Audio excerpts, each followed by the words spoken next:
Hello friends, नमस्कार। आप सभी को स्वागत है अपना YouTube channel talent study lover पर। तो चलिए फ्रेंड्स, शुरू करते हैं आज साइंस के नेक्स्ट क्लास। इसे में आपको आज की जो टॉपिक है ये देखने को मिलेगा परिक्षेप्य गति यानी कि प्रोजेक्टाइल मोशन, ठीक है ना। तो इससे संबंधित और भी दो टॉपिक है, इसे भी अपन कवर करेंगे इसमें। तो टोटल आपको 100 क्वेश्चन इसमें आपको देखने को मिल जाएंगे, ठीक है। और इस क्लास का आपको PDF मिल जाता है। PDF के लिए टेलीग्राम ज्वाइन कर लीजिएगा। टेलीग्राम का लिंक आपको वीडियो के नीचे डिस्क्रिप्शन बॉक्स में मिल जाएंगे, वहाँ से टेलीग्राम ज्वाइन कर लीजिएगा, वहाँ से फिर PDF डाउनलोड कीजिएगा और डे बाय डे आप लोग रिवीजन करते रहेंगे, ठीक है। तो चलिए शुरू करते हैं फ्रेंड्स, और वीडियो पर लास्ट तक बने रहिएगा, बहुत कुछ आपको जानने को मिलेगा, ठीक है। देखिए सभी क्वेश्चन इसमें आपको प्रीवियस ईयर क्वेश्चन आपको देखने को मिलेगा, ठीक है ना। तो वीडियो पर बने रहेगा, लास्ट तक बहुत कुछ जानने को मिलेगा आपको, ठीक है ना। चलिए तो पहला क्वेश्चन देखते हैं। पहला क्वेश्चन है, किसी दिए गए समय में, ठीक है ना, जमीन के ऊपर उड़ रहे रॉकेट की ऊंचाई मापने का जो सूत्र है वो ये दिया हुआ है, ठीक है ना। h बराबर 119t - 7t स्क्वायर है, ठीक है। जहां t बराबर बताया गया है रॉकेट के प्रक्षेपित होने के बाद उनके ऊपर जाने में लगा समय यानी कि सेकंड में है, ठीक है ना। और h बराबर t है, ठीक है ना। तो भूतल से रॉकेट की ऊंचाई मीटर में, ठीक है ना। जमीन से टकराते समय रॉकेट की ऊंचाई 0 है यानी कि 0 थी। प्रक्षेपण के कितने समय बाद रॉकेट जमीन से टकराएगा ये बताना है, ठीक है। चलिए तो इसका सही उत्तर हो जाएगा आपका ऑप्शन नंबर D यानी कि 17 सेकंड हो जाएगा, ठीक है ना। तो इसका राइट आंसर हो जाएगा ऑप्शन D हो जाएगा। नेक्स्ट क्वेश्चन है, किसी रॉकेट का उड़ान भरना डैश द्वारा समझा जा सकता है, यानी कि किसके द्वारा समझा जा सकता है ये बताना है। तो इसका सही उत्तर क्या है, तो संवेग संरक्षण के नियम को समझा जाता है, ठीक है ना। तो रॉकेट का उड़ान भरना किसके द्वारा समझा जाता है, तो संवेग संरक्षण के नियम के द्वारा। तो ऑप्शन B इसका सही आंसर होगा। नेक्स्ट क्वेश्चन है, किस कोण से फेंके जाने पर कोई वस्तु सर्वाधिक दूरी तक प्रक्षेपित होती है ये बताना, ठीक है। तो किस कोण से फेंके कि कोई वस्तु जो है वो सर्वाधिक दूरी तक प्रक्षेपित होती है, तो इसका सही उत्तर हो जाएगा 45 डिग्री, ठीक है, यानी कि 45 डिग्री। इसका राइट आंसर ऑप्शन D होगा फ्रेंड्स। चलिए बढ़ते आगे। नेक्स्ट है, पारंपरिक रॉकेटों में, ठीक है ना, ईंधन दहन के फलस्वरूप उत्सर्जित गैस की उत्सर्जन दर होती है, तो कितना होता है ये बताना है। तो इसका सही उत्तर हो जाएगा 4000 मीटर प्रति सेकंड होता है। तो ऑप्शन D इसका सही आंसर हो जाएगा। नेक्स्ट क्वेश्चन है, किसी प्रक्षेप वक्र या पथ जिसे बोलते हैं, ठीक है ना, होता है तो कैसा होता है, यानी कि किसी प्रक्षेप का जो पथ होता है वो कैसा होता है ये बताना है। तो इसका सही उत्तर हो जाएगा परवलय होता है। कैसा होता है उसका पथ, तो परवलय होता है। तो ऑप्शन B इसका सही होगा। नेक्स्ट है, किसी वस्तु का प्रक्षेपण जिसमें 3 दृश्यों के द्वारा वस्तु को दर्शाया जाता है उसे क्या कहते हैं ये बताइए। तो उसे क्या कहते हैं, तो उसे कहते हैं लंब कोणीय कहते हैं, ठीक है ना। तो लंब कोणीय यानी ऑप्शन C सही हो जाएगा। नेक्स्ट क्वेश्चन है, प्रक्षेपक बल आघूर्ण किसके द्वारा उत्पन्न होता है। तो प्रक्षेपक बल आघूर्ण जो है वो किसके द्वारा उत्पन्न होता है, तो ये होता है आपका चुंबकीय रूप से होता है। किसके द्वारा होता है, तो चुंबकीय रूप से। तो ऑप्शन D इसका सही आंसर होगा। नेक्स्ट क्वेश्चन है, एक रूपता से त्वरण की गई वस्तु बल का अनुभव करती है, तो किस दिशा में करता है यानी कि ये बताना, ठीक है ना। तो एक रूपता से त्वरण की गई वस्तु का बल अनुभव करती है, तो किस दिशा में करता है ये बताना है। तो इसका सही उत्तर है गति की समान दिशा में, ठीक है ना। गति की समान दिशा में अनुभव करता है। तो ऑप्शन B इसका सही आंसर होगा, ठीक है ना। चलिए बढ़ते आगे। नेक्स्ट है, किसी वस्तु को प्रक्षेपित करने, ठीक है ना, पर उसकी आरंभिक स्थिति और प्रक्षेपण के द्वारा गिरने के बाद उसके द्वारा तय की गई दूरी क्या कहलाती है ये बताना है, ठीक है ना। तो किसी वस्तु को प्रक्षेपित करने पर, ठीक है ना, उसकी आरंभिक यानी कि शुरुआत की जो स्थिति है और प्रक्षेपण के द्वारा गिरने के दौरान उसके द्वारा तय की गई दूरी क्या कहलाती है ये बताना है। तो ये क्या कहलाता है, तो उसे परास कहते हैं, ठीक है ना। तो परास यानी कि ऑप्शन D इसका सही आंसर हो जाएगा, ठीक है ना। चलिए तो ये था आपका प्रोजेक्टाइल मोशन से संबंधित कुछ क्वेश्चन। अब आगे बढ़ते हैं। नेक्स्ट है, लिफ्ट, उत्तोलन और सरल मशीन से संबंधित क्वेश्चन आपको देखने को मिले, तो ये टॉपिक अपन कवर करेंगे, ठीक है। चलिए बढ़ते हैं आगे। लीवर पर ओवह बिंदु कौन सा है, ठीक है ना। लीवर पर ओवह बिंदु कौन सा है जो अपने स्थान पर स्थिर रहता है, तो उसका नाम क्या है, तो उसका नाम है आपका फलक्रम, ठीक है ना। फलक्रम यानी ऑप्शन C सही हो जाएगा इसका। नेक्स्ट क्वेश्चन है, एक व्यक्ति लिफ्ट के अंदर वजन पैमाने पर खड़ा था, ठीक है ना, और लिफ्ट ऊपर की तरफ तेजी से चलना शुरू कर देती है, तो क्या होगा ये बताना है। तो इसका आंसर जो हो जाएगा क्या होगा, तो पैमाना वजन अधिक दिखाएगा। क्या दिखाएगा, पैमाना जो वजन है वो अधिक दिखाएगा। तो ऑप्शन A इसका सही आंसर होगा। नेक्स्ट क्वेश्चन है, एक बहुत पुराने मॉडल पेंडुलम घड़ी की कार्य पद्धति पूरी तरह से डैश थी, ठीक है ना। एक बहुत पुराने मॉडल पेंडुलम घड़ी की कार्य पद्धति पूरी तरह से डैश थी, यानी कि कैसी थी ये बताना, ठीक है ना। यानी किस पर आधारित था, किस प्रकार से वो चलता था ये बताना है। तो इसका सही उत्तर है वो मैकेनिकल था, ठीक है। कैसा था, मैकेनिकल, यानी ऑप्शन इसका सही आंसर हो जाएगा। नेक्स्ट है चाकू किसका उदाहरण है ये बताना है। तो चाकू किसका उदाहरण है, तो बेड्स का, ठीक है ना। बेड्स इसका राइट आंसर ऑप्शन बी हो जाएगा। नेक्स्ट क्वेश्चन है यदि 200 न्यूटन के नियत बल से लिफ्ट द्वारा किया गया कार्य 1000 जूल है तो लिफ्ट द्वारा की गई दूरी, ठीक है ना, तय की गई दूरी क्या है ये बताना है। तो इसका सही उत्तर हो जाएगा 5 मीटर हो जाएगा, तो ऑप्शन ए सही होगा, ठीक है ना। तो न्यूमेरिकल क्वेश्चन है, इसे अपन अभी तो ऐसे ही देख रहे हैं, बाकी बाद में जो अपन स्पेशल क्लास लेंगे न्यूमेरिकल के लिए इसमें अपन डिटेल में समझेंगे, ठीक है ना। तो आपको टेंशन नहीं लेना, आपको पढ़ते चलना बस, ठीक है ना। चलिए बढ़ते हैं आगे। नेक्स्ट है पृथ्वी पर किसी वस्तु का भार चंद्रमा के इसके भार का कितने गुना होता है ये बताना है, ठीक है ना। तो इसका सही उत्तर है 6 गुना होता है, ठीक है ना। तो 6 गुना इसका राइट आंसर हो जाएगा, ऑप्शन डी हो जाएगा, ठीक है ना। तो पृथ्वी पर किसी वस्तु का भार जो है वो चंद्रमा के भार का कितने गुना होगा, तो 6 गुना हो जाएगा। यानी कि कोई वस्तु चंद्रमा पर आपको 6 kg है तो आपको पृथ्वी पर कितना हो जाएगा, 6 गुना, यानी कि 36 हो जाएगा, ठीक है ना। तो इसको ए हो जाता, तो राइट आंसर इसका ए हो जाएगा, कितना, तो 6 इसका राइट आंसर था, ठीक है ना। चलिए बढ़ते आगे। नेक्स्ट है निम्नलिखित विकल्पों में से उस वस्तु का चयन करें जो समूह से संबंधित नहीं है, ठीक है ना। तो समूह से संबंधित नहीं है तो कौन नहीं है, तो हथौड़ा समूह से संबंधित नहीं है, तो ऑप्शन ए से इसका सही आंसर हो जाएगा।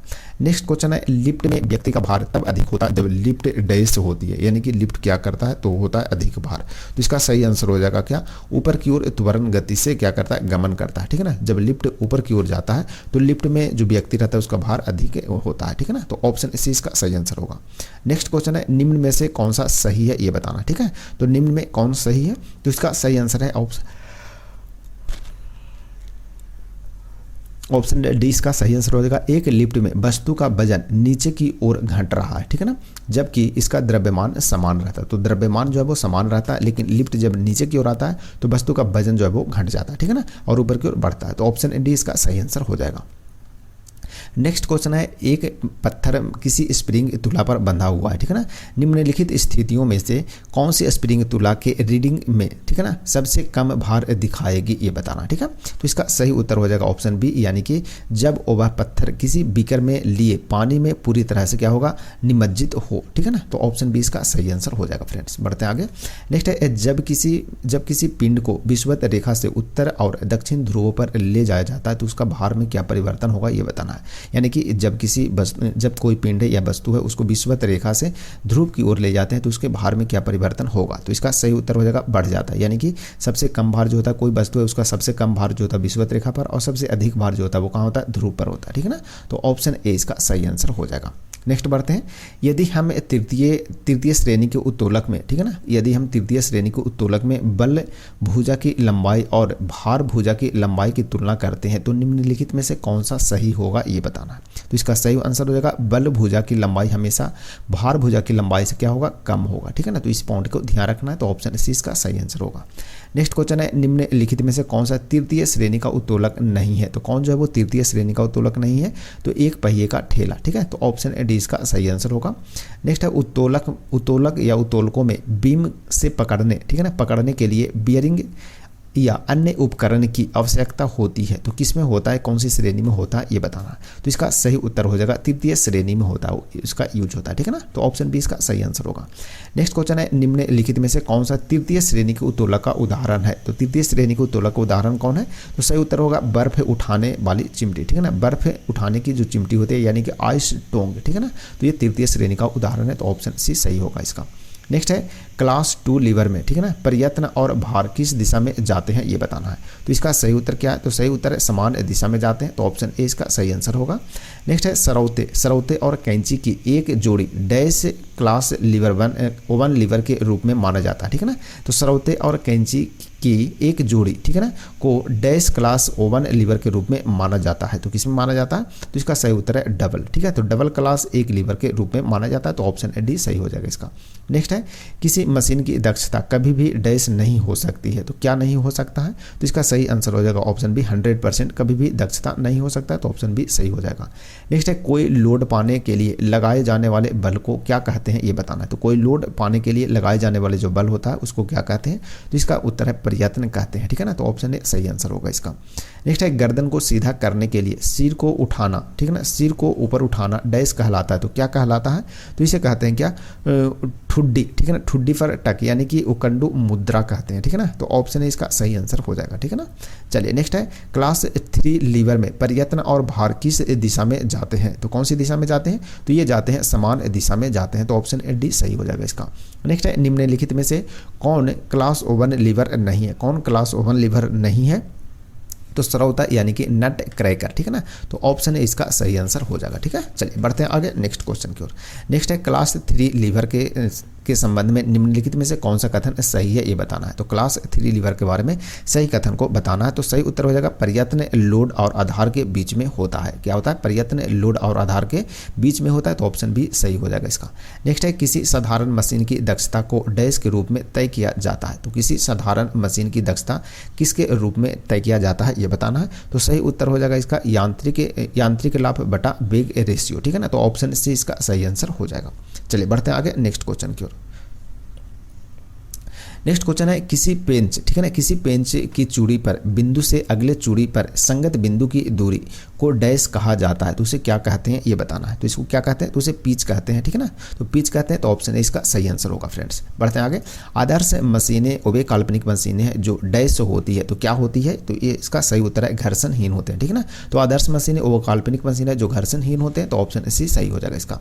नेक्स्ट है क्लास 1 लीवर में प्रयत्न और भार किस दिशा में जाते हैं ये बताना है। तो इसका सही उत्तर हो जाएगा विपरीत दिशा में जाते हैं, ठीक है ना।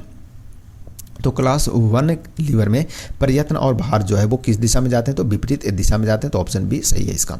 नेक्स्ट है निम्नलिखित में से कौन सा प्रथम श्रेणी उत्तोलक का उदाहरण है? तो प्रथम श्रेणी के उत्तोलक का उदाहरण कौन है? तो कैंची इसका राइट आंसर होगा। ऑप्शन ए हो जाएगा। चलिए बढ़ते आगे।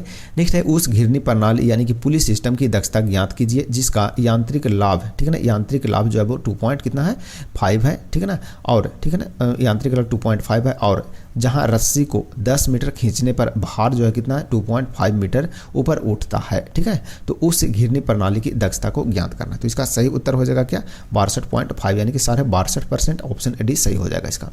नेक्स्ट क्वेश्चन है 30 kg और 15 kg वजन वाले 2 बच्चे झूले शीशा, ठीक है ना, कि एक तरफ आलम्ब में क्रमशः 1 मीटर और 1.2 मीटर की दूरी पर बैठे हैं।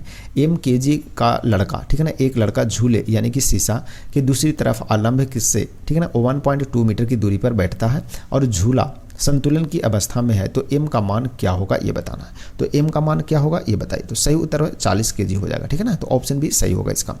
नेक्स्ट है निम्नलिखित में से कौन सा द्वितीय श्रेणी के उत्तोलक का उदाहरण है ये बताना है। तो द्वितीय श्रेणी के उत्तोलक का उदाहरण कौन है? तो एक पहिए का ठेला यानी कि व्हील बैरो। तो ऑप्शन सी सही आंसर होगा इसका। चलिए बढ़ते आगे। नेक्स्ट है उस घिरनी प्रणाली यानी पुली सिस्टम का यांत्रिक लाभ ज्ञात कीजिए जिसकी दक्षता 60% हो और रस्सी को, ठीक है ना, रस्सी को 12 मीटर खींचने पर भार 3 मीटर उठता हो, ठीक है ना। तो इसका सही उत्तर क्या है? तो सही उत्तर हो जाएगा 2.4 हो जाएगा। तो ऑप्शन डी इसका सही आंसर होगा। नेक्स्ट क्वेश्चन है सरल मशीन के वेग का अनुपात मशीन में डैश के द्वारा तय की गई दूरी और डैश से द्वारा तय की गई दूरी का रेशियो होता है। तो किसके रेशियो का होता है ये बताना है, ठीक है ना। तो इसका सही आंसर हो जाएगा आपका ऑप्शन है प्रयास और भार, ठीक है।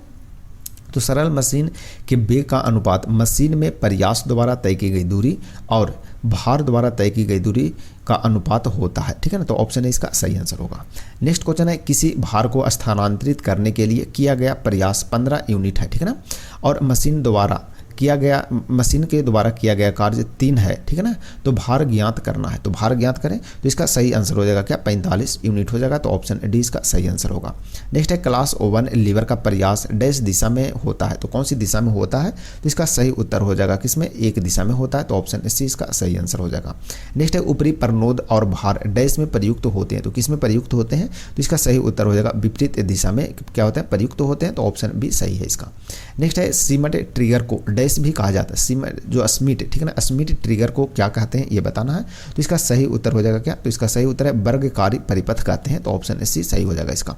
नेक्स्ट है लीफ स्प्रिंगों को अधीनस्थ किया जाता है। तो किसके द्वारा किया जाता है ये बताना है। तो सही उत्तर है बंकन प्रतिबल के, ठीक है। तो बंकन प्रतिबल के कारण क्या होता है जो लीफ स्प्रिंग होता है उसके अधीनस्थ किया जाता है। तो ऑप्शन सी सही हो जाएगा इसका। नेक्स्ट क्वेश्चन है, निम्न में से कौन सा एक गहन, ठीक है ना, यानी कि इंटेंसिव गुण है केवल इसे छोड़कर, यानी कि किसको छोड़कर सभी के सभी क्या है तो इंटेंसिव गुण वाले हैं, ठीक है ना। तो इसका सही उत्तर हो जाएगा द्रव्यमान को छोड़कर, तो ऑप्शन ए इसका सही आंसर हो जाएगा। नेक्स्ट है, पहली श्रेणी के उपकरणों का विवरण किया जाता है, ठीक है ना। तो पहली श्रेणी के उपकरणों का विवरण जो है वो किया जाता है, तो किस में किया जाता है, तो इसका सही उत्तर है स्थैतिक संवेदनशीलता और स्थायी समय में किया जाता है, तो ऑप्शन बी सही हो जाएगा इसका। नेक्स्ट है, जब एक दोलन करता है, जब एक दोलक दोलन करता है तो एक स्थिर गति से अपनी स्ट्रिंग के साथ चलने वाले एक बिंदु द्वारा बनाए गए वक्र को कहते हैं, तो उसे क्या कहते हैं, इसे कहते हैं क्या, स्पाइरल कहते हैं, ठीक है ना। तो ऑप्शन बी सही होगा, स्पाइरल कहते हैं उसे। नेक्स्ट है, कोई स्वयं को, ठीक है ना, कोई स्वयं को क्यों एक डूबता हुआ महसूस करता है जब लिफ्ट नीचे जाती है, ठीक है ना। जब लिफ्ट नीचे की ओर जाता है तो कोई व्यक्ति रहता है उसमें, तो अपने आप को डूबता हुआ महसूस करता है, तो इसका कारण क्या है, तो हमारे शरीर में भारहीनता यानी कि भार जो है वो कम होता है इसीलिए, ठीक है। तो ऑप्शन ए इसका सही आंसर हो जाएगा। नेक्स्ट है क्वेश्चन नंबर आपका ये, एक लिफ्ट का भार 1.96 यानी कि 1.96 गुने 10 के पावर 4 न्यूटन है, उसको एक स्टील के तार ने संभाला हुआ है, ठीक है ना।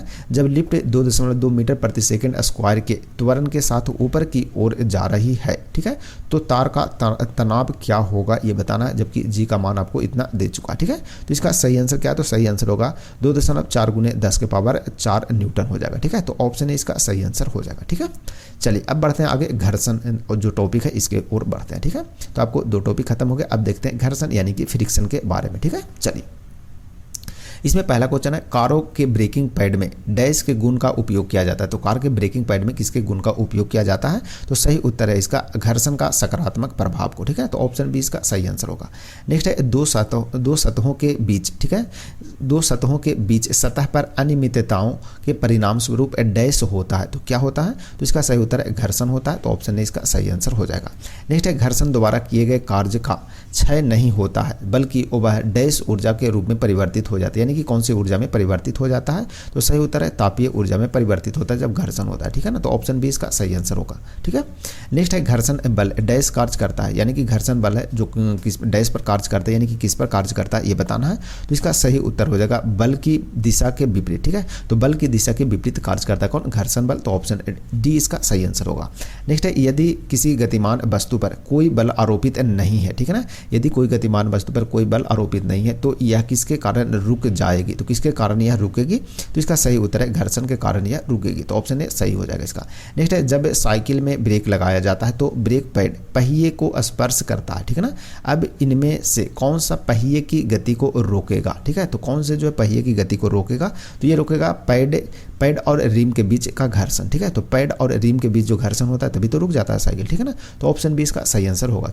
यदि साइकिल चलाएं तो आप इसे आराम से आंसर दे सकते हैं, ठीक है ना, लॉजिकल रूप से भी, जाने या नहीं जाने लॉजिक में आप दे देंगे, क्योंकि रिम से उसका पैड जो टकराता है जब अपन लोग हैंडल के पास चापते हैं ना ब्रेक, तो वो दोनों क्या हो जाता है, फिर रुक जाता है साइकिल, ठीक है। नेक्स्ट है, दो सतहों की अनियमितताओं का क्या होता है, ठीक है, दो सतहों के अनियमितताओं का क्या होता है जो स्थैतिक घर्षण का कारण बनता है, ठीक है। तो इसका सही उत्तर हो जाएगा इंटरलॉकिंग होता है, ठीक है ना, क्या होता है, इंटरलॉकिंग होता है, तो ऑप्शन डी सही होगा इसका। नेक्स्ट है, घर्षण बल के बिना निम्नलिखित में से कौन सा कार्य कठिन है ये बताना, घर्षण बल के कारण घर्षण के बिना निम्नलिखित में से कौन सा कार्य जो है वो कठिन है करना, ठीक है। तो सही उत्तर है गीले संगमरमर के फर्श पर चलना, ठीक है, गीले संगमरमर के फर्श पर चलना जब घर्षण नहीं होगा तो बहुत मुश्किल कार्य है चलना, तो ऑप्शन डी इसका सही आंसर हो जाएगा। नेक्स्ट है, संपर्क में आने वाली दो सतहों के बीच डैश की उपस्थिति घर्षण के कारण बनती है, ठीक है। तो संपर्क में आने वाली दो सतहों के बीच डैश की उपस्थिति के कारण घर्षण बनती है, यानी किसकी उपस्थिति के कारण घर्षण बनता है ये बताना है, तो ये बनता है अनियमितताओं के कारण, ठीक है। तो ऑप्शन ए सही होगा इसका। नेक्स्ट है, जब हम एक हथौड़े की मदद से मांसपेशीय बल लगाते हैं तो कौन सा अन्य बल भी कील को दीवार में ठोकने में योगदान करता है, तो कौन सा बल करता है, तो ये करता है घर्षण करता है, ठीक है ना। तो ऑप्शन डी इसका सही आंसर होगा। जैसे कोई कील है उसको आप ठोकेंगे तो घर्षण के कारण तो अंदर जाता है वो, ठीक है ना। नेक्स्ट है, स्क्रू बॉल बियरिंग, ठीक है ना, स्क्रू बॉल बियरिंग और जूते के तले में घर्षण का क्या प्रभाव होता है ये बताना है, तो इसका सही उत्तर हो जाएगा घर्षण इन सामग्रियों से क्या होता है, घिंचता है और इन्हें क्षति पहुंचाता है, ठीक है ना। तो ऑप्शन डी इसका सही सही आंसर हो जाएगा, तो इसे ध्यान रखेंगे। चलिए बढ़ते हैं आगे नेक्स्ट क्वेश्चन की ओर। नेक्स्ट है कारों, ट्रकों और बुलडोजरों के टायरों में ट्रेंड क्यों बनाए जाते हैं, ठीक है ना। तो ट्रेंड क्यों बनाए जाते हैं, तो घर्षण को बढ़ाने और सड़क पर बेहतर पकड़ प्रदान करने के लिए, ठीक है ना। तो ऑप्शन डी इसका सही आंसर हो जाएगा। नेक्स्ट है कुछ मशीनों में स्नेह के रूप में तेल का उपयोग करना उचित नहीं है। तो क्यों उचित नहीं है, तो क्योंकि कभी कभी मशीन के कुछ हिस्से में, ठीक है ना, तेल का रिसाव हो जाता है, जिससे कार्य प्रणाली में अवांछनीय बाधा उत्पन्न होती है, ठीक है ना। तो ऑप्शन बी इसका सही आंसर हो जाएगा। नेक्स्ट है कार्य करते समय घर्षण के प्रभाव के कारण मशीन का कार्य आउटपुट कार्य इनपुट डैश होता है। तो क्या होता है ये बताना है, तो इसका सही आंसर है हमेशा कम होता है, ठीक है ना। तो कार्य करते समय घर्षण के प्रभाव के कारण मशीन का कार्य आउटपुट कार्य इनपुट कार्य से क्या होता है, हमेशा कम होता है, ठीक है ना। तो ऑप्शन ए इसका सही आंसर हो जाएगा। नेक्स्ट है कार्य करते समय डैश के प्रभाव के कारण मशीन का कार्य आउटपुट कार्य इनपुट से कम होता है। तो किसके कारण होता है, तो यह जो कारण है इसका सही आंसर हो जाएगा आपका ऑप्शन नंबर सी, घर्षण के कारण होता है, ठीक है। तो ऑप्शन सी इसका सही आंसर हो जाएगा। नेक्स्ट बढ़ते हैं, निम्नलिखित में से किस घर्षण बल न्यूनतम होता है, ठीक है ना। निम्नलिखित में से किस में जो है घर्षण बल क्या होता है, न्यूनतम होता है, यानी कि कम होता है, ये बताना है। तो इसका सही उत्तर क्या है, तो सही उत्तर हो जाएगा इसका रोलिंग में, ठीक है ना। तो ऑप्शन बी इसका सही आंसर हो जाएगा। रोलिंग में घर्षण बल का यूज जो है वो बहुत कम है। नेक्स्ट है पृथ्वी की सतह पर जहां हवा का घर्षण नगण्य होता है वस्तुएं डैश सहित गिरती है। तो किसके सहित गिरती है ये बताना है। तो सही उत्तर है समान त्वरण के साथ गिरता है, ठीक है ना। तो ऑप्शन बी सही हो जाएगा इसका। नेक्स्ट है घर्षण द्वारा किया गया कार्य डैश होता है। तो घर्षण द्वारा किया गया कार्य जो होता है वो कैसा होता है, तो ये ऋणात्मक होता है, यानी कि निगेटिव होता है। तो ऑप्शन ए सही हो जाएगा, ठीक है ना। नेक्स्ट है उस बल का नाम बताएं जिसके परिणाम स्वरूप दो परस्पर प्रभावी वस्तुओं के बीच प्रत्यक्ष भौतिक संपर्क होता है, ठीक है ना। तो उसका नाम बताना, तो इसका क्या है, तो संपर्क बल उसे बोलते हैं, ठीक है ना। तो ऑप्शन ए सही होगा, संपर्क बल इसका राइट आंसर होगा। नेक्स्ट है यदि किसी वस्तु की गति 20% बढ़ जाती है तो गति ऊर्जा में कितनी वृद्धि होगी ये बताना है। तो इसका सही आंसर हो जाएगा 44% की वृद्धि होगा। तो ऑप्शन ए सही होगा इसका। नेक्स्ट है दो पिंड का द्रव्यमान, ठीक है ना, दो पिंड जिसका द्रव्यमान m और 9m है, ठीक है ना, यानी कि 9 मीटर है, ठीक है ना, m है और 9 मीटर है, जो समान गतिज ऊर्जा के, ठीक है ना, साथ घूम रही उसके रैखिक गति का जो रेशियो होगा वो क्या होगा ये बताना है। तो इसका सही उत्तर क्या है, तो सही उत्तर हो जाएगा 1:3 होगा। तो ऑप्शन डी इसका सही आंसर होगा। नेक्स्ट है समतल भूमि पर उबड़ खाबड़ ऊर्ध्वाधर दीवार से एक सीढ़ी टिकाई गई है, घर्षण का बल होगा। तो घर्षण का बल किधर होगा, किस ओर होगा ये बताना है। तो सही उत्तर हो जाएगा ऊपरी छोर पर, ऊपर की ओर होगा, ठीक है। ऊपरी छोर पर कहाँ होगा, ऊपर की ओर होगा। तो ऑप्शन सी इसका सही आंसर हो जाएगा, ठीक है ना। तो ध्यान रखिएगा। नेक्स्ट है इंजन से निष्कासित गैसों में निम्नलिखित में से कौन सी ऊर्जा होती है ये बताना, ठीक है। इंजन से निष्कासित गैस में कौन सी ऊर्जा होती है ये बताना है। तो सही उत्तर हो जाएगा गतिज ऊर्जा होता है। तो ऑप्शन डी सही होगा इसका। नेक्स्ट है हम जमीन पर किसके कारण चल पाते हैं। तो हम लोग जमीन पर चल पाते हैं तो किसके कारण चल पाते हैं, तो घर्षण के कारण चल पाते हैं। तो ऑप्शन ए सही होगा इसका आंसर। नेक्स्ट है जब मैं अपने सिंथेटिक रेशे से बने कंबल को व्यवस्थित कर रहा था तो उसमें कुछ चिंगारियां उठ रही थी, ठीक है ना। यह किसके कारण चिंगारियां उठ रहा था ये बताना है। तो इसका सही आंसर है घर्षण विकृत के कारण, ठीक है। तो घर्षण विकृत के कारण चिंगारी होने लगते हैं, ठीक है। तो ऑप्शन ए इसका सही आंसर होगा। नेक्स्ट है मैकेनिक साइकिल या मोटर के गतिशील हिस्सों के बीच ग्रीस क्यों लगाते हैं, ठीक है। तो ग्रीस क्यों लगाया जाता है, तो इसका सही उत्तर क्या है, तो ग्रीस लगाने का जो कारण है ये घर्षण को कम करने के लिए स्नेह के रूप में कार्य करते हैं, ठीक है ना। तो ऑप्शन बी इसका सही आंसर होगा। नेक्स्ट क्वेश्चन बढ़ते हैं आगे। नेक्स्ट क्वेश्चन है जब हम, ठीक है ना, जब हम केले के छिलके पर पैर रखते हैं तो हम क्यों गिर जाते हैं, ठीक है ना। जब हम केले के छिलके पर पैर रखते हैं तो क्यों गिर जाते हैं। तो इसका सही आंसर है केले का छिलका चिकना होता है, क्या होता है, चिकना होता है, और इस पर जो घर्षण है वो बहुत कम होता है, इसीलिए हम खड़े होने के लिए आवश्यक पकड़ नहीं मिल जाती, यानी कि हमें खड़े होने के लिए आवश्यक पकड़ नहीं मिलता है और पिछल जाते हैं, ठीक है। तो ऑप्शन डी इसका सही आंसर हो जाएगा। नेक्स्ट क्वेश्चन है स्नेह के द्वारा किया गया कार्य स्नेह के द्वारा किया जाता है, काम किया जाता होगा यहाँ, ठीक है ना, कम नहीं होगा, काम हो जाएगा, ठीक है ना। तो स्नेह के द्वारा किया गया काम किया जाता है, ठीक है ना। तो किसके द्वारा कैसा होता है ये बताना है। तो इसका सही आंसर हो जाएगा सतहों की अनियमितताओं की इंटरलॉकिंग होता है, ठीक है ना। कैसा होता है, तो सतहों की अनियमितताओं की इंटरलॉकिंग होता है। तो ऑप्शन डी इसका सही आंसर हो जाएगा। नेक्स्ट क्वेश्चन है स्नेह के किसी मशीन के गतिशील हिस्सों के बीच घर्षण को कैसे कम करता है ये बताना है, ठीक है ना। तो इसका सही उत्तर क्या है, तो सही उत्तर हो जाएगा ऑप्शन सी, स्नेह के गतिशील पुर्जों के बीच एक पतली फिल्म बनाता है। क्या बनाता है, पतली फिल्म बनाता है, और बनाता है ताकि वे सीधे एक दूसरे से रगड़ न खाए, ठीक है ना। तो ऑप्शन सी इसका सही आंसर हो जाएगा।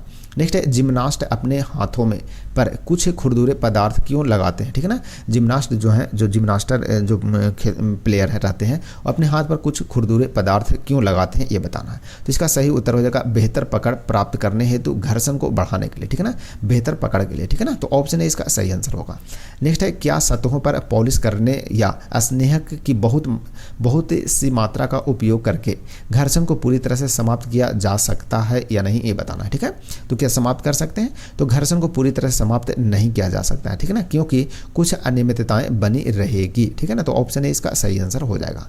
नेक्स्ट क्वेश्चन है किसी वस्तु को किसी सतह पर समान गति से फिसलते रहने के लिए किस बल की आवश्यकता होती है ये बताना है। तो इसका सही उत्तर हो जाएगा लूटनिक यानी कि रोलिंग घर्षण का, ठीक है ना। तो ऑप्शन बी इसका सही आंसर हो जाएगा। नेक्स्ट क्वेश्चन है कैरम खेलते समय घर्षण को कम करने के लिए हम क्या करते हैं ये बताना है। तो इसका सही उत्तर हो जाएगा बोर्ड पर बारीक पाउडर छिड़कते हैं, ठीक है ना। बोर्ड पर क्या करते हैं? बारीक पाउडर को छिड़कते हैं, ठीक है। तो ऑप्शन डी इसका सही आंसर हो जाएगा। नेक्स्ट क्वेश्चन है क्या सतह पर पॉलिश किस उद्देश्य से की जाती है, ठीक है। सतह पर पॉलिश जो है वो किस उद्देश्य से किया जाता है? तो सही उत्तर है अनियमितताओं को कम करने और इसे सुचारू बनाने के लिए किया जाता है। तो ऑप्शन सी सही हो जाएगा।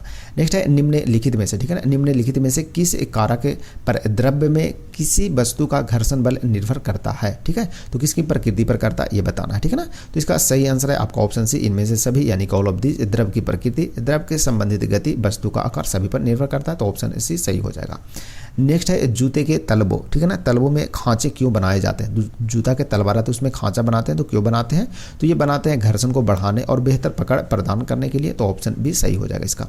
नेक्स्ट है लगेज में रोलर क्यों लगाए जाते हैं? लगेज में रोलर जो है वो क्यों लगाए जाते हैं? तो सही उत्तर है लूटनिक यानी कि रोलिंग घर्षण सर्पी घर्षण से क्या होता है? अधिक होता है, इसलिए लगेज में रोलर को लगाए जाते हैं, ठीक है ना। तो ऑप्शन ए इसका सही आंसर है।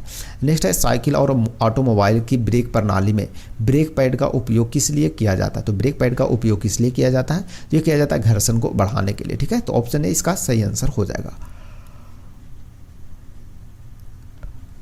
नेक्स्ट क्वेश्चन है किसी वस्तु को तुरंत विरामावस्था में चलाना, ठीक है, चलना शुरू करने के लिए घर्षण से निपटने के लिए आवश्यक बल को क्या कहा जाता है ये बताना है। तो उसको क्या कहते हैं? तो उसे कहते हैं अस्थैतिक घर्षण कहते हैं। क्या बोलते हैं? अस्थैतिक घर्षण बोलते हैं। तो ऑप्शन सी इसका सही आंसर होगा। नेक्स्ट है घर्षण कम करने के लिए किसी मशीन की गतिशील भागों के बीच क्या रखा जा सकता है? तो क्या रखा जा सकता है? तो एयर कुशन को रखा जा सकता है। तो ऑप्शन ए इसका सही आंसर हो जाएगा, ठीक है ना। तो एयर कुशन ध्यान रखेंगे। चलिए बढ़ते आगे नेक्स्ट क्वेश्चन की ओर। नेक्स्ट क्वेश्चन है सीलिंग फैन और साइकिल के हब और धुरी के बीच घर्षण को कम करने के लिए मशीन पुर्जे का उपयोग किया जाता है, ठीक है। तो किसका उपयोग किया जाता है मशीन पुर्जे में? तो इसका सही आंसर हो जाएगा बॉल बेरिंग का उपयोग करते हैं, ठीक है ना, ताकि घर्षण कम हो। तो ऑप्शन डी इसका सही आंसर होगा। नेक्स्ट है अस्थैतिक घर्षण और सर्फी घर्षण, ठीक है ना, की तुलना करना है, ठीक है। तो अस्थैतिक घर्षण और सर्फी घर्षण की तुलना करेंगे तो क्या होगा, क्या प्राप्त होगा? तो ये प्राप्त होगा सर्फी घर्षण अस्थैतिक घर्षण से थोड़ा कम होता है। क्या होता है? सर्फी घर्षण जो होता है वो अस्थैतिक घर्षण से थोड़ा कम होता है। तो ऑप्शन ए इसका सही आंसर होगा। नेक्स्ट है इनमें से किसके द्वारा लगाए जाने वाले घर्षण बलों को ड्रैग नाम दिया गया है, ठीक है ना। तो ड्रैग नाम किसको दिया गया है? तो इसका सही आंसर है क्या? द्रव्य के, ठीक है ना। तो ऑप्शन सी इसका सही आंसर होगा। नेक्स्ट है हवा से गुजरने वाली वस्तुओं पर हवा द्वारा कौन सा बल लगाया जाता है? तो हवा द्वारा कौन सा बल लगाया जाता है? तो ये घर्षण बल लगाया जाता है। तो ऑप्शन सी सही हो जाएगा इसका। नेक्स्ट है जब वस्तुएं द्रव से होकर गुजरती है तो द्रव्य द्वारा उन पर कौन सा बल लगाया जाता है? तो इसका सही उत्तर क्या है? तो सही उत्तर है घर्षण बल लगाया जाता है। तो ऑप्शन ए इसका सही आंसर होगा। नेक्स्ट है घर्षण को बढ़ाने और गेंद पर बेहतर पकड़ प्राप्त करने के लिए क्रिकेट एक गेंदबाज, ठीक है ना, क्रिकेट के जो गेंदबाज है वो क्या करते हैं ये बताना है, ठीक है ना, क्या करता है, ठीक है ना। तो इसका सही उत्तर हो जाएगा वह क्रिकेट की गेंद को अपनी क्या करता है? जांघों पर रगड़ता है। देखते होंगे, यदि मैच देखते होंगे तो देखते होंगे रगड़ते रहते हैं प्लेयर, ठीक है। तो ऑप्शन सी इसका सही आंसर हो जाएगा। नेक्स्ट है तरल पदार्थ द्वारा लगाए गए घर्षण बल को क्या कहा जाता है ये बताना है। तरल पदार्थ के द्वारा जो घर्षण बल लगाता है उसको क्या कहते हैं? तो उसे कर्षण कहते हैं। क्या बोलते हैं? उसे कर्षण, ठीक है ना। तो ऑप्शन सी याद रखेंगे, कर्षण बोलते हैं। नेक्स्ट है सामान्य स्थितियों में मानव रक्त का पीएच मान कितना होता है ये बताना है। तो इसका सही आंसर होगा 7.4 होता है। तो ऑप्शन ए इसका राइट आंसर हो जाएगा, जो कि क्षारीय होता है। नेक्स्ट है घर्षण के कारण, ठीक है, घर्षण के कारण एक दूसरे के संपर्क में, ठीक है ना, एक घर्षण के कारण एक दूसरे के संपर्क में दो सतहों के सापेक्ष गति डैश है, ठीक है। तो कैसा होता है ये बताना है। तो इसका सही उत्तर क्या है? तो सही उत्तर है संघर्ष होता है, ठीक है ना। तो घर्षण के कारण एक दूसरे के संपर्क में दो सतहों की सापेक्ष गति संघर्ष है। कैसे है? संघर्ष है। तो ऑप्शन डी इसका सही आंसर हो जाएगा। चलिए बढ़ते हैं आगे नेक्स्ट क्वेश्चन की ओर। नेक्स्ट क्वेश्चन को थोड़ा सा छोटा करना पड़ेगा क्योंकि बहुत ज़्यादा बड़ा दिख रहा है, ठीक है, थोड़ा सा और छोटा कर लेते हैं। ये 450 नंबर क्वेश्चन है, ठीक है। स्लाइडिंग घर्षण स्थैतिक घर्षण से डैश के होता है, यानी कि कैसा होता है? स्लाइडिंग घर्षण स्थैतिक घर्षण से डैश होता है। तो कैसा होता है ये बताना है। तो इसका सही उत्तर क्या है? तो इसका सही उत्तर हो जाएगा छोटा होता है। क्या होता है? छोटा। तो स्लाइडिंग घर्षण जो है फ्रेंड्स वो स्थैतिक घर्षण से क्या होता है? तो छोटा होता है। तो ऑप्शन डी इसका सही आंसर हो जाएगा, ठीक है। तो आज की क्लास में यहीं तक क्वेश्चन रहेगा। आपको क्वेश्चन नंबर 450 तक हो गया। तो ये घर्षण से संबंधित कुछ क्वेश्चन, तो ये आपको टॉपिक कंप्लीट हो गया, ठीक है। तो आज की क्लास में आपको टोटल 3 टॉपिक आपको देखने को मिले, ठीक है। पहला प्रोजेक्टाइल मोशन यानी कि प्रक्षेपी गति, दूसरा आपका लिफ्ट, उत्तोलन और सरल मशीन के बारे में देखने को मिलेगा, और तीसरा जो टॉपिक था वो आपका था घर्षण यानी कि फ्रिक्शन, ठीक है। तो इससे संबंधित टोटल 100 क्वेश्चन था। तो आप लोग को पीडीएफ मिल जाता है, पीडीएफ से आप लोग रिवीजन करते पीडीएफ से आप लोग रिवीजन करते रहेंगे, ठीक है ना। क्योंकि पीडीएफ इसलिए दिया जाता है ताकि आप लोग रिवीजन करते रहें, ठीक है। और वीडियो अच्छा लगे तो वीडियो को लाइक और शेयर जितना ज़्यादा से ज़्यादा जरूर कीजिएगा, ठीक है ना। चलिए तो मिलते हैं फिर कल नेक्स्ट क्लास में। तब तक के लिए आप सभी को धन्यवाद फ्रेंड्स।